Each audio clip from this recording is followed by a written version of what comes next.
আচ্ছা, টাকা আসলে কি? আমরা তো রোজ এটা ব্যবহার করি, এটা নিয়ে ভাবি, এটা আয় করার জন্য জীবনের বড় একটা অংশ দিয়ে দিই। কিন্তু কখনো কি থেমে মনে হয়েছে যে এই যে কাগজের একটা টুকরো বা ফোনের স্ক্রিনে ভেসে থাকা কয়েকটা সংখ্যা, এটার আসলে কি ক্ষমতা? কেন আমরা সবাই মিলে এটাকে এত মূল্যবান বলে মেনে নিয়েছি? এর পেছনের রহস্যটা কি? আজকের আলোচনায় আমরা ঠিক এই রহস্যটাই ভেদ করার চেষ্টা করব। আমাদের হাতে থাকা সোর্সগুলো ঘেঁটে আমরা দেখব টাকা আসলে কোনো বস্তু না, বরং এটা একটা ধারণা, একটা বিশ্বাসের সিস্টেম। বাহ! আমরা একদম গোড়া থেকে শুরু করে এর কাজ, এর বিভিন্ন রূপ আর সবচেয়ে মজার দেয়া অংশটা, ব্যাংকগুলো কিভাবে প্রায় শূন্য থেকে টাকা তৈরি করে, সেই পুরো প্রক্রিয়াটা সহজভাবে বোঝার চেষ্টা করব। দারুণ একটা ব্যাপার হতে চলেছে। মনে হচ্ছে যেন আমরা একটা ম্যাজিক ট্রিকের ভেতরের কৌশলটা জানতে যাচ্ছি, যা আমাদের সবার চোখের সামনেই ঘটছে। চলুন তাহলে শুরু করা যাক টাকার এই গভীর বিশ্লেষণ। একদম গোড়া থেকে যদি শুরু করি, সোর্সগুলোতে একটা খুব সাধারণ কিন্তু শক্তিশালী কথার ওপর জোর দেওয়া হয়েছে। টাকার আসল পরিচয় হল এর সাধারণ গ্রহণযোগ্যতা। সাধারণ গ্রহণযোগ্যতা? মানে আমি আর আপনি সহ সবাই এটা বিনিময়ের জন্য গ্রহণ করতে রাজি আছি, শুধু এই বিশ্বাসেই পুরো ব্যাপারটা টিকে আছে। তার মানে বিষয়টা পুরোটাই আস্থার উপর দাঁড়িয়ে আছে। আমার পকেটে থাকা ৫০০ টাকার নোটটার দাম ৫০০ টাকা, কারণ আমি জানি যে আমি দোকানে গেলে দোকানদারও এটাকে ৫০০ টাকা হিসেবেই গ্রহণ করবে। ঠিক। আর দোকানদারও জানে যে সে তার সাপ্লায়ারকে দিলে তিনিও ওটাকে ৫০০ টাকাই ধরবেন। একটা সামাজিক চুক্তি বা বিশ্বাসের শৃঙ্খলার মতো, তাই না? একদম তাই। আর এই বিশ্বাসের ওপর ভিত্তি করেই টাকা আমাদের অর্থনীতিতে ৪টি অত্যন্ত গুরুত্বপূর্ণ কাজ করে। আমাদের সোর্সে একটা পুরনো ইংরেজি ছড়ার কথা বলা আছে, কি সেটা? Money is a matter of functions for a medium, a measure, a standard, a store. আমরা হয়তো ভাবি টাকা শুধু কেনাকাটার জন্য, কিন্তু এর আরও ৩টে প্রায় গোপন কাজ আছে, যা ছাড়া আমাদের পুরো অর্থনীতি অচল হয়ে যেত। বাহ! এটা তো দারুণভাবে শুরু হলো। গোপন কাজ। শুনতে তো গোয়েন্দা কাহিনীর মতো লাগছে। তাহলে প্রথম আর সবচেয়ে পরিচিত কাজটা দিয়েই শুরু করা যাক। বিনিময়ের মাধ্যম। ঠিক, এটাই টাকার প্রধান পরিচয়। টাকা না থাকলে আমাদের সেই পুরনো বার্টার বা পণ্য বিনিময় প্রথায় ফিরে যেতে হতো। ওহ, ভাবতেই কেমন লাগছে। ধরুন আমি একজন মুরগি খামারি আর আমার একটা চুল কাটাতে হবে। হুম। আমাকে এমন একজন নাপিত খুঁজে বের করতে হবে যার ঠিক ওই মুহূর্তে একটা মুরগির দরকার। এটাকে তো সোর্সেস বলছে চাহিদার দ্বৈত মিলন বা ডাবল কোইন্সিডেন্স অফ ওয়ান্টস। কি সাংঘাতিক জটিল ব্যাপার! শুধু জটিলই না, প্রায় অসম্ভব একটা ব্যাপার। এর ফলে কেউ কোনো একটা বিষয়ে বিশেষজ্ঞ হতে পারত না, কারণ সারাদিন তাকে নিজের প্রয়োজনীয় জিনিস জোগাড় করার জন্যই বিনিময় করে কাটাতে হতো। আচ্ছা। টাকাই পুরো সমস্যাটার সমাধান করে দিয়েছে। এখন আপনি মুরগি বিক্রি করে টাকা নিলেন, সেই টাকা দিয়ে আরামে চুল কাটালেন। নাপিতও সেই টাকা দিয়ে তার যা দরকার কিনে নিল। লেনদেনটা কত সহজ আর দ্রুত হয়ে গেল। আর এর ফলেই অর্থনীতিতে বিশেষীকরণ বা স্পেশালাইজেশন সম্ভব হয়েছে। একদম। আচ্ছা, তাহলে টাকার দ্বিতীয় গোপন কাজটা কি? মূল্যের পরিমাপক বা ইউনিট অফ অ্যাকাউন্ট? হ্যাঁ, টাকা একটা সাধারণ মাপকাঠি বা স্কেলের মতো কাজ করে। আমরা যেমন দৈর্ঘ্য মাপি মিটারে বা ওজন মাপি কেজিতে, ঠিক তেমনি সব কিছুর অর্থনৈতিক মূল্য মাপি টাকায়। যেমন এই বইটার দাম ২০০ টাকায়, ওই ল্যাপটপটার দাম ৮০,০০০ টাকা। ঠিক, এই বিষয়টা না থাকলে কি হতো একবার ভাবুন তো। একটা ল্যাপটপের দাম হতো হয়তো ৪০০টা বই বা ৮০০ কাপ কফি বা ১ মাস বাড়ি ভাড়ার সমান। মাথা তো খারাপ হয়ে যেত এত কিছু মনে রাখতে। ঠিক ধরেছেন। আমাদের সোর্সে একটা মজা সূত্র দেওয়া আছে। যদি অর্থনৈতিকে টাকা না থাকত, তাহলে n সংখ্যক পণ্যের জন্য বিনিময় হার মনে রাখতে হতো n ইন্টু n-1/2। মানে মাত্র ১০০টা পণ্যের জন্য প্রায় ৫,০০০ বিনিময় হার। হ্যাঁ, কিন্তু টাকার কারণে আমাদের শুধু ১০০টা পণ্যের দাম জানলেই চলে। এটা আমাদের হিসাব নিকাশ আর অর্থনৈতিক সিদ্ধান্ত নেওয়াকে অনেক সহজ করে দিয়েছে। দারুণ। এবার আসি তৃতীয় কাজে, বিলম্বিত দেনা পাওনার মান বা স্ট্যান্ডার্ড অফ ডিফার্ড পেমেন্ট। নামটা একটু খটমটে লাগছে। বিষয়টা সহজ। এর মানে হলো ভবিষ্যতের সমস্ত লেনদেন, যেমন ঋণ, বেতন, পেনশন, এগুলো টাকার অঙ্কেই নির্ধারণ করা হয়। ও আচ্ছা। আপনি যখন ব্যাংক থেকে লোন নেন, তখন ভবিষ্যতে একটা নির্দিষ্ট পরিমাণ টাকা ফেরত দেওয়ার প্রতিশ্রুতি দেন, নির্দিষ্ট পরিমাণ গম বা চাল নয়। কিন্তু এখানে তো একটা বড় ঝুঁকি আছে, তাই না? ধরুন আমি আমার বন্ধুকে আজকে ১,০০০ টাকা ধার দিলাম। হুম ১ বছর পর সে আমাকে ১,০০০ টাকাই ফেরত দিল। কিন্তু মুদ্রাস্ফীতির কারণে ওই টাকার ক্রয় ক্ষমতা কমে অর্ধেক হয়ে গেল। তাহলে তো আমার আসলে লোকসান হলো। আপনি একদম কর্ষীণ সমস্যাটা ধরেছেন। এ কারণেই টাকার মানে স্থিতিশীলতা বজায় রাখা খুব জরুরি, আর এই দায়িত্বটা থাকে দেশের কেন্দ্রীয় ব্যাংকের উপর। ঠিক। যদি মুদ্রাস্ফীতি খুব বেড়ে যায় তাহলে টাকা এই তৃতীয় কাজটি ঠিকভাবে করতে পারে না এবং মানুষ তখন টাকার উপর আস্থা হারাতে শুরু করে। বুঝলাম। আর সবশেষ চতুর্থ কাজটা হলো মূল্যের ভাণ্ডার বা স্টোর অফ ভ্যালু, মানে সম্পদ জমানোর একটা উপায় হলো টাকা। হ্যাঁ, যদিও সোনা, জমি বা শেয়ার কিনেও সম্পদ জমানো যায়, কিন্তু সেগুলোর তুলনায় টাকার একটা বিশেষ ক্ষমতা আছে। কি সেটা? এটা সবচেয়ে তরল বা লিকুইড সম্পদ। তরল সম্পদ মানে মানে হলো এটা দিয়ে কত সহজে আর দ্রুত অন্য কিছু কেনা যায়। ধরুন, আপনার হঠাৎ টাকার দরকার। আপনার একখণ্ড জমি আছে, সেটা বিক্রি করে টাকা পেতে কয়েক মাসও লেগে যেতে পারে। হ্যাঁ, তা তো লাগতেই পারে। কিন্তু আপনার ব্যাংক অ্যাকাউন্টে বা পকেটে থাকা টাকা দিয়ে আপনি মুহূর্তের মধ্যেই আপনার প্রয়োজন মেটাতে পারছেন। এই সহজ বিনিময় যোগ্যতাই হলো তারল্য। কিন্তু এখানেও তো মুদ্রাস্ফীতির ঝুঁকিটা রয়েই গেছে। অবশ্যই। তাহলে এই হলো টাকার ৪টে প্রধান কাজ। কিন্তু এই কাজগুলো তো বিভিন্ন ধরনের টাকা করে থাকে, যেমন কয়েন, কাগজের নোট, আবার আমার ব্যাংকিং অ্যাপের ব্যালেন্স। এগুলো কি সবই একই রকম, নাকি এদের মধ্যে কোনো পার্থক্য আছে? খুব ভালো একটা প্রশ্ন।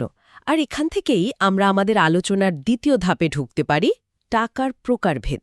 আমাদের সোর্সে বাংলাদেশের প্রেক্ষাপটে মুদ্রা বা কয়েন, কাগজে নোট এবং আমানতি মুদ্রার কথা বলা হয়েছে। আচ্ছা।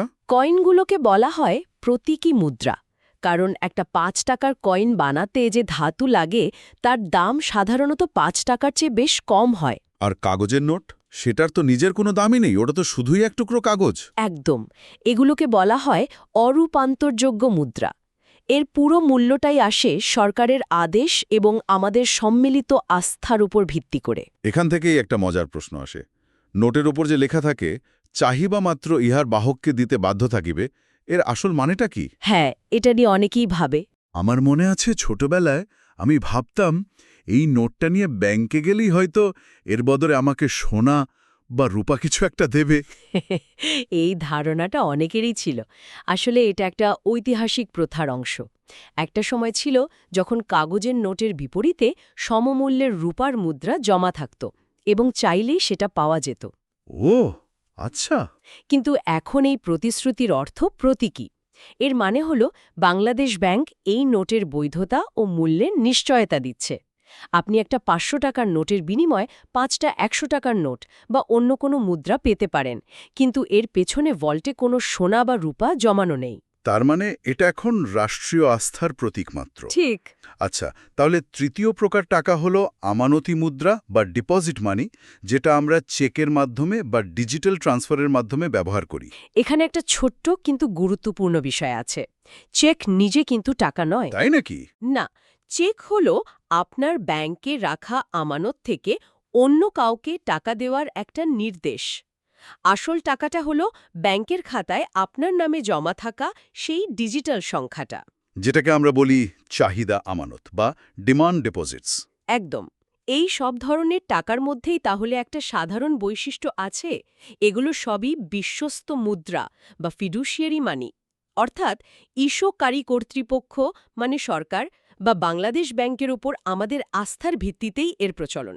আর এই আস্থার ওপর ভিত্তি করেই আরও দুটি ধারণা তৈরি হয়েছে: আইনসম্মত মুদ্রা বা ফিয়াট মানি, আর এবং ঋণ মুদ্রা বা ক্রেডিট মানি।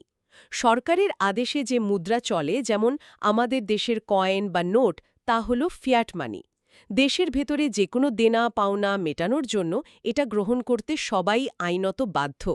মানে দোকানে গিয়ে নোট দিলে দোকানদার সেটা নিতে অস্বীকার করতে পারবে না। পারবে না। কিন্তু চেক তো অস্বীকার করতে পারে, তাই না?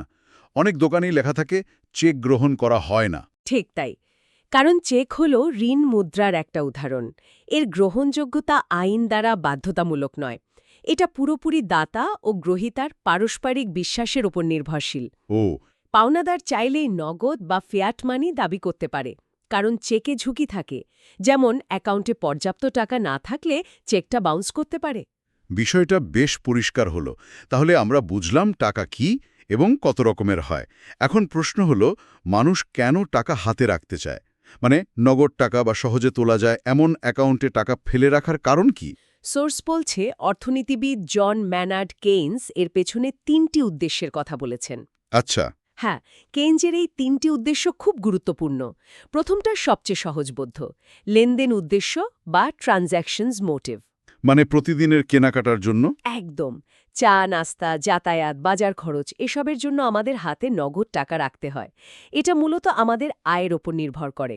আয় বাড়লে সাধারণত খরচও বাড়ে। দ্বিতীয়টা হলো সতর্কতামূলক উদ্দেশ্য বা প্রিকশনারি মোটিভ, মানে ভবিষ্যতের অপ্রত্যাশিত বিপদ-আপদের জন্য প্রস্তুতি। ঠিক, যেমন হঠাৎ অসুস্থ হয়ে ডাক্তারের কাছে যেতে হলো বা ফোনের স্ক্রিনটা ভেঙে গেল।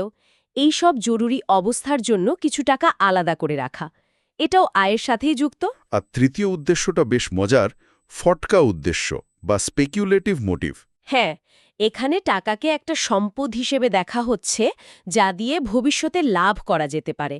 বিষয়টা এমন যে, যদি কেউ মনে করে সামনের শেয়ার বাজারের অবস্থা খারাপ হবে বা বন্ডের দাম কমে যাবে, তখন সে হয়তো তার বিনিয়োগ বিক্রি করে নগদ টাকা হাতে নিয়ে বসে থাকবে। ঠিক, অপেক্ষা করবে কখন দাম আরও কমবে, আর সে সস্তায় আবার সেই শেয়ার বা বন্ড কিনতে পারবে। আমার একটা খটকা লাগছে, টাকা শুধু হাতে ধরে রাখলে তো কোনো লাভ হচ্ছে না, বরং ব্যাংকে রাখলে তো কিছু সুদ পাওয়া যেত। তাহলে মানুষ কেন এই ফটকা খেলার জন্য টাকা হাতে রাখবে? এখানে সুদের হারের ভূমিকাটা কি? ওটা ঠিক বিপরীত। যখন সুদের হার অনেক বেশি থাকে, তখন টাকা হাতে ফেলে রাখার সুযোগ ব্যয় বা অপরচুনিটি কস্ট অনেক বেড়ে যায়। আচ্ছা। মানে টাকাটা হাতে না রেখে ব্যাংকে রাখলে আপনি বেশ ভালো একটা আয় করতে পারতেন, যা আপনি করছেন না। তাই সুদের হার বাড়লে মানুষ ফটকা উদ্দেশ্যে টাকা কম হাতে রাখে। আর যখন সুদের হার প্রায় শূন্যের কোঠায়, তখন হাতে রাখা আর ব্যাংকে রাখার মধ্যে খুব একটা পার্থক্য থাকে না, তখন ফটকা চাহিদা বাড়ে। একদম ঠিক। তাহলে টাকার চাহিদা বুঝলাম, এবারের যোগানের দিকে তাকানো যাক। আমাদের সোর্সে বলা হচ্ছে, টাকার যোগান বলতে একটা নির্দিষ্ট সময়ে জনগণের হাতে থাকা মোট টাকার পরিমাণকে বুঝায়। এখানে জনগণ বলতে কিন্তু সরকার বা ব্যাংক ব্যবস্থাকে বোঝানো হচ্ছে না। ঠিক, এখানে জনগণ মানে সাধারণ মানুষ এবং ব্যবসা প্রতিষ্ঠান। আর এই যোগানকে মাপার জন্য কেন্দ্রীয় ব্যাংক সাধারণত দুটি পরিমাপক ব্যবহার করে, M1 এবং M2। M1টা কি? M1 হল সংকীর্ণ মুদ্রা, যার মধ্যে আছে জনগণের হাতে থাকা নোট ও কয়েন এবং ব্যাংকে থাকা চলতি বা চাহিদা আমানত, মানে সবচেয়ে তরল যে টাকাগুলো সেগুলো। আর M2? M2 হল প্রশস্ত মুদ্রা। এর মধ্যে M1 এর সবকিছুই তো আছেই, তার সাথে যোগ হয় ব্যাংকগুলোতে থাকা সব ধরনের মেয়াদি আমানত বা ফিক্সড ডিপোজিট। আচ্ছা। আমাদের সোর্সে 2021 সালের একটা হিসাব দেওয়া আছে, যেখানে বাংলাদেশে M1 ছিল প্রায় ৩,৭৫০ বিলিয়ন টাকা, কিন্তু M2 ছিল প্রায় ১৫,৬০০ বিলিয়ন টাকা। তার মানে হলো, আমাদের অর্থনীতিতে সবচেয়ে সহজে বিনিময়যোগ্য টাকার চেয়ে মেয়াদি আমানত হিসেবে জমানো টাকার পরিমাণ প্রায় 4 গুণ বেশি। হ্যাঁ, বিষয়টা এমনই। আর এই টাকার যোগান তো কেন্দ্রীয় ব্যাংক, অর্থাৎ বাংলাদেশ ব্যাংক নিয়ন্ত্রণ করে, তাই না? হ্যাঁ। আর এ কারণেই অর্থনীতিতে টাকার যোগান রেখাটি উল্লম্ব বা ভার্টিক্যাল হয়, কারণ কেন্দ্রীয় ব্যাংক সুদের হার দেখে বা মুনাফার জন্য টাকার যোগান ঠিক করে না। তারা এটা করে দেশের বৃহত্তর অর্থনৈতিক স্বার্থে। যেমন মুদ্রাস্ফীতি নিয়ন্ত্রণ বা অর্থনৈতিক প্রবৃদ্ধি নিশ্চিত করার জন্য। ঠিক। বেশ, এবার আমরা সেই অংশে আসছি যেটা শোনার জন্য আমি সবচেয়ে বেশি অপেক্ষা করছিলাম। আমরা ভাবি টাকা শুধু সরকার বা কেন্দ্রীয় ব্যাংক ছাপায়, কিন্তু আসল ঘটনাটা তো আরও জটিল এবং বিস্ময়কর। ব্যাংক কিভাবে টাকা তৈরি করে? এটা কি আসলেই শূন্য থেকে টাকা তৈরির মতো? হেসে শূন্য থেকে বলাটা হয়তো একটু নাটকীয়, কিন্তু প্রক্রিয়াটা তার কাছাকাছি। বাণিজ্যিক ব্যাংকগুলো প্রধানত ঋণ দেওয়ার মাধ্যমে টাকা তৈরি করে। ঋণ দেওয়ার মাধ্যমে? হ্যাঁ, যখন আপনি একটি ব্যাংক থেকে গাড়ি কেনার জন্য 10 লক্ষ টাকা লোন নেন, ব্যাংক কিন্তু আপনাকে 10 লক্ষ টাকার নোটের একটা বস্তা ধরিয়ে দেয় না। তা তো দেয় না, তারা আমার অ্যাকাউন্টে 10 লক্ষ টাকা জমা করে দেয়। ঠিক এইখানেই আসল ব্যাপারটা ঘটছে।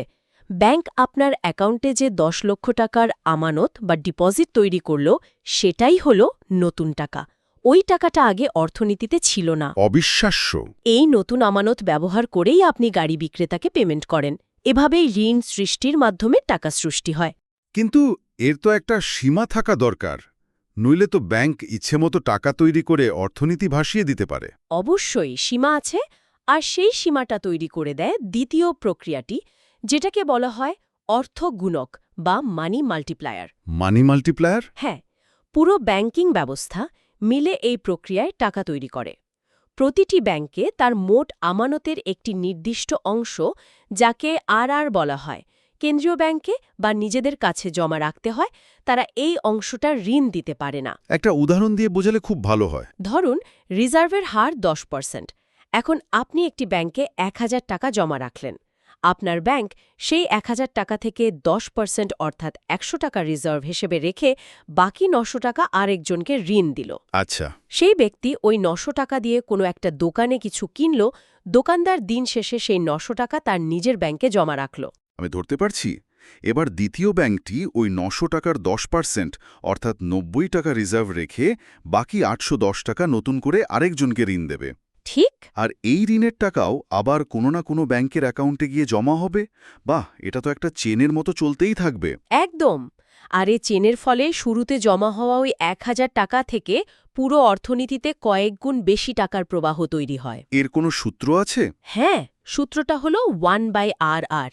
আমাদের উদাহরণের রিজার্ভের হার 10% বা 0.1 হওয়ায় মানি মাল্টিপ্লায়ার হবে 10/1 = 10। মানে 1 টাকা নতুন রিজার্ভ আসলে পুরো ব্যবস্থা মিলে 10 টাকা পর্যন্ত নতুন টাকা তৈরি করতে পারে। তত্ত্ব অনুযায়ী হ্যাঁ, যদিও বাস্তবে মানুষ কিছু টাকা হাতে তুলে নেয় বা ব্যাংকগুলো অতিরিক্ত রিজার্ভ রাখে, তাই এই গুণকের পরিমাণ কিছুটা কম হয়। এ কারণে ব্যাংকগুলোকে এত কঠোরভাবে নিয়ন্ত্রণ করা হয়। কারণ তাদের এই টাকা তৈরির ক্ষমতা অর্থনীতির জন্য আশীর্বাদ এবং অভিশাপ দুটোই হতে পারে। একদম। তাহলে পুরো আলোচনাটা যদি এক জায়গায় করি, আমরা দেখলাম যে টাকা আসলে কোনো মূল্যবান বস্তু না। এটা পুরোপুরি বিশ্বাস আর একটা সাধারণ সম্মতির ওপর দাঁড়িয়ে থাকা একটা ধারণা। এই ধারণার ওপর ভর করেই এটা বিনিময়ের মাধ্যম, মূল্যের পরিমাপক, ভবিষ্যতের দেনা পাওনার মান এবং মূল্যের ভাণ্ডার হিসেবে কাজ করে। আর আমরা আরও দেখলাম যে এই টাকা বিভিন্ন রূপে আমাদের সামনে আসে, কয়েন, নোট থেকে শুরু করে ব্যাংকের ডিজিটাল হিসাব পর্যন্ত। এবং সবচেয়ে গুরুত্বপূর্ণ হল, এই টাকার যোগান শুধু কেন্দ্রীয় ব্যাংক নয়, বরং বাণিজ্যিক ব্যাংকগুলো ঋণ তৈরির এক বিস্ময়কর প্রক্রিয়ার মাধ্যমে প্রতিনিয়ত বাড়িয়ে চলেছে। মূল কথা হলো, টাকা একটা শক্তিশালী সামাজিক প্রযুক্তি, যা ছাড়া আধুনিক অর্থনীতি অকল্পনীয়। আর এর মূল ভিত্তি হল আস্থা, সরকারের ওপর, কেন্দ্রীয় ব্যাংকের ওপর এবং সবচেয়ে বড় কথা, একে অপরের ওপর আস্থা। একদম। আর এই আস্থার বিষয়টাই আমাদের আজকের শ্রোতাদের জন্য একটা প্রশ্ন রেখে যায়। আমাদের সোর্সগুলো বলছে, কাগজের নোটের উপর লেখা প্রতিশ্রুতিটা একটা ঐতিহাসিক আস্থার প্রতীক। এখন আমরা যখন ডিজিটাল মুদ্রা বা ক্রিপ্টোকারেন্সি যুগে প্রবেশ করছি, যেখানে কোনো কেন্দ্রীয় কর্তৃপক্ষই হয়তো থাকবে না, তখন ভবিষ্যতের টাকার ভিত্তি কী হবে? সেই বিশ্বাস বা সাধারণ গ্রহণযোগ্যতা কিভাবে তৈরি হবে, যখন টাকা কোনো রাষ্ট্র বা প্রতিষ্ঠানের আশ্বাস ছাড়াই কেবল অ্যালগোরিদম আর ডিজিটাল কোডের ওপর ভর করে চলবে? ভেবে দেখার মতো একটা বিষয়।